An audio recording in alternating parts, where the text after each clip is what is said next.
right. අද මේ ඇවිල්ලා තියෙන්නේ Changi 500 watt inverter එකක්. මේ inverter එකේ මේ පැත්තේ මුකුත් ප්‍රශ්නකුත් නැහැ, මේ පැත්තේ මුකුත් ප්‍රශ්නකුත් නැහැ. එතකොට මේකේ ගැටලුව වෙලා තියෙන්නේ primary side එකේ FET එක වැඩ කරන්නේත් නැහැ කියලා තමයි පේන්නේ. ඒ කියන්නේ මේ primary side එකේ තියෙන මේ MOSFET driving card එක වැඩ කරන්නේත් නැහැ වගේ. මේ පැත්තේ මේ card එක වැඩ කරන්නේත් නැහැ වගේ. ඔන් කරපුවට පස්සේ එමයි වෙන්නේ, මුකුත් වැඩ කරන්නේ නැහැ. ලයිට් එක විතරක් ඔන් වෙනවා. මේකේ වෝල්ටේජ් එක විතරක් වැඩ කරනවා. මේකේ මේ වෝල්ටේජ් පෙන්වන එක විතරක් වැඩ කරනවා. එච්චරයි වෙන්නේ. මේ Changi inverters වල මේ primary side එකේ FET drive කරන card එකට power දෙන්නේ මේ SPWM card එකෙන්ම තමයි. ඒකෙම තමයි මේ buck converter එක මේකෙම තමයි build වෙලා ඇවිල්ලා තියෙන්නේ. ඉතින් මේ card එක වැඩ කරන්නේ නැත්නම් එහෙම මේ පැත්තේ එකක්වත් වැඩ කරන්නේ නැහැ. ඒකින දැන් මට පේන විදිහට මේ කාඩ් එකේ තමයි ඉෂුව එක තියෙන්නේ. මේ ලොකු කාඩ් එකේ තමයි ඉෂුව එක තියෙන්නේ. අපි ලොකු කාඩ් එක රීප්ලේස් කරලා ඉවර වෙලා බලමු හරි මොකක් හරි කරලා බලමු ලොකු කාඩ් එක අපිට කොට දා ගන්න පුළුවන්ද සහ ලොකු කාඩ් එක වැඩ කරන්නේ නැද්ද ඇත්තටම කියලා අපි චෙක් කරලා බලමු. මම මේ පැත්තේ තියෙන MOSFET ටික මේ පැත්තේ තියෙන MOSFET IGBT ටික මම චෙක් කරපුවාම මේ ඔක්කොම ඕකේ. එහෙනම් ඉෂුව එක තියෙන්නේ මේ කාඩ් දෙකෙන් එකක තමයි තියෙන්නේ. හැබැයි මේ කාඩ් එක ඔන් වෙන්නේ නැති ඉඳ මම හිතනවා මේකේ තමයි ප්‍රශ්නේ තියෙන්නේ කියලා. අපි ඒක අයින් කරලා බලමු. මොකද අපිට වෙන්නේ කියලා.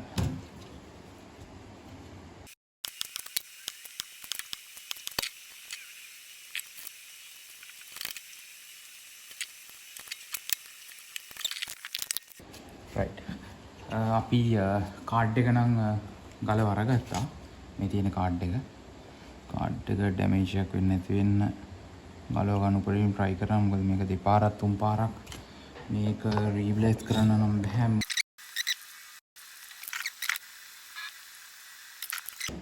ඒතකොට මේක තමයි අපේ ඔය කාඩ් එක. කාඩ් එක මේකේ මේ SPWM සිග්නල් එක ජෙනරේට් කරන්න මෙතන මේ තියෙන මේ IDR 7S625 කියන චිප් එකෙන් ඒ වගේම මෙතන තියෙන මේ මයික්‍රෝ කන්ට්‍රෝලර් එකෙන් තමයි මේකේ අනිත් ෆන්ක්ෂන් ඔක්කොම ටික වෙන්නේ. අපිට මේ IC මේ චිප් දෙක නම් අපිට රීප්ලේස් කරන්න පුළුවන් වේවි. ඒ වුණාට මේක නම් අපිට රීප්ලේස් කරන්න බෑ. මොකද ඒ වුණොත් ඒක වැඩ කරන්නේ නැත්නම් අපිට මේ මුළු කාඩ් එකම අලුතෙන් දාන්න වෙනවා. අපි මුළු කාඩ් එකම අලුතෙන් දාන්න නැතුව අපි බලමු මුලින් බලමු මේ කාඩ් එක ඇත්තටම මේ ෂෝට් එකක් තියෙනවද කාඩ් එකේදී ඉෂුව එක තියෙන්නේ කියලා මුලින් බලමු.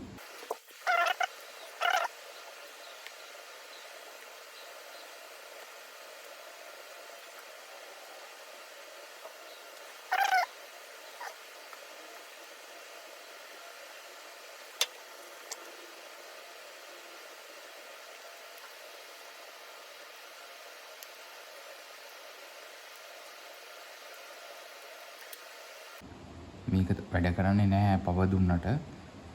අපි මුලින්ම බලමු මේකේ මොනවද ප්‍රශ්න තියෙන්නේ කියලා. ගොඩක් වෙලාවට මේ chip දෙකේ ගැටලුවක් හින්දා තමයි එහෙම වෙන්නේ. මම මේ chip දෙක කොකටත් අයින් කරලා බලනවා මේකේ ෂෝට් එකක් හරි මොකක් හරි ප්‍රශ්නයක් තියෙනවද කියලා. අපි මුලින්ම chip දෙක අයින් කරලා බලමු.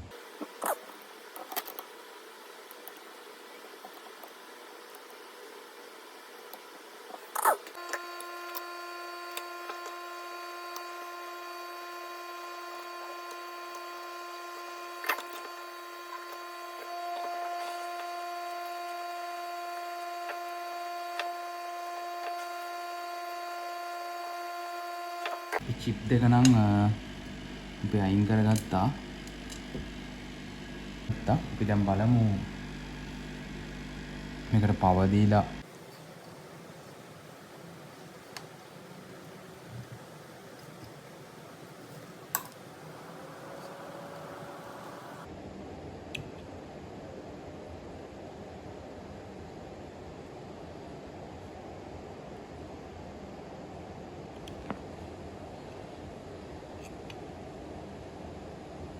පවර් දුන්නට කාඩ් එක වැඩ කරන්නේ නැහැ වගේ තමයි පේන්නේ.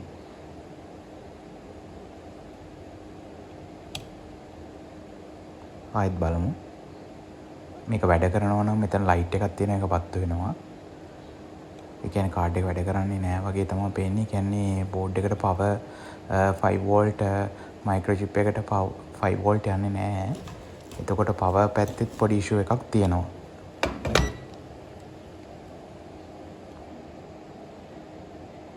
අන්තිමේදී හොයාගෙන යනකොට අපිට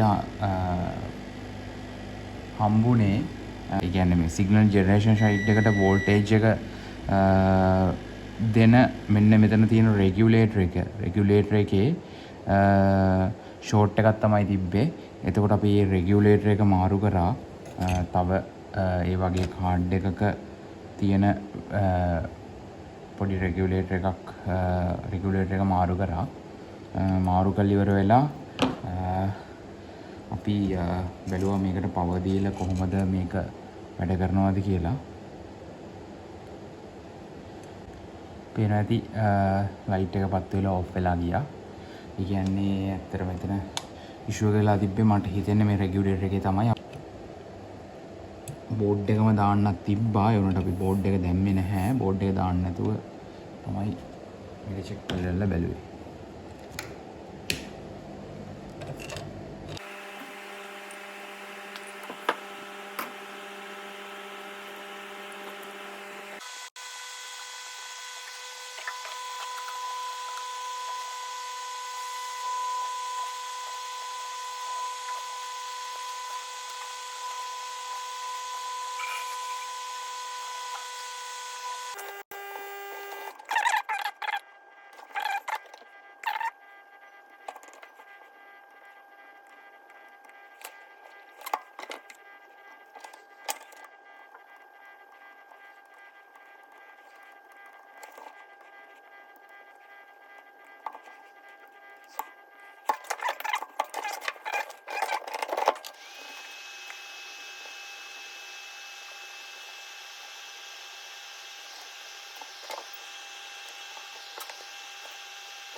මේක චිප් එක මේකට ෆික්ස් කරගෙන ඉවර වෙලා බලමු. චිප් එකක් දාගත්තා. කාඩ් එක අපි ෆික්ස් කරගෙන බලමු අපේ රිපෙයාර් එක සාර්ථකද කියලා.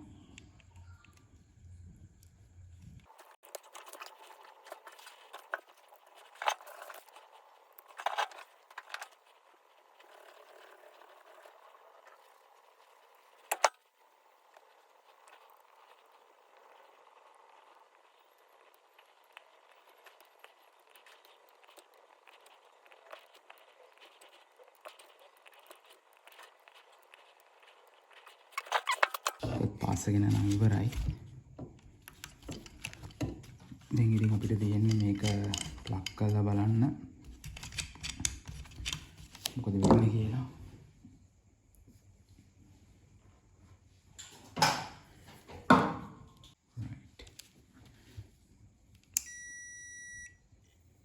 yes වැඩ කරනවා. වැඩ කරනවා කියන එක මම එහෙම කිව්වේ. මෙතන ෆෑන් එකක් තියෙනවා. පේනවද දන්නේ මේ ෆෑන් එක ඔන් වෙනවා. මම අය ඔෆ් කරනවා. රයිට් මම ඔන් කරන්න යන්නේ. ෆෑන් එක ඔන් වෙනවා. රයිට් අපි බලමු දැන් මේකේ 230 230 අවුට්පුට් එක එනවාද කියලා.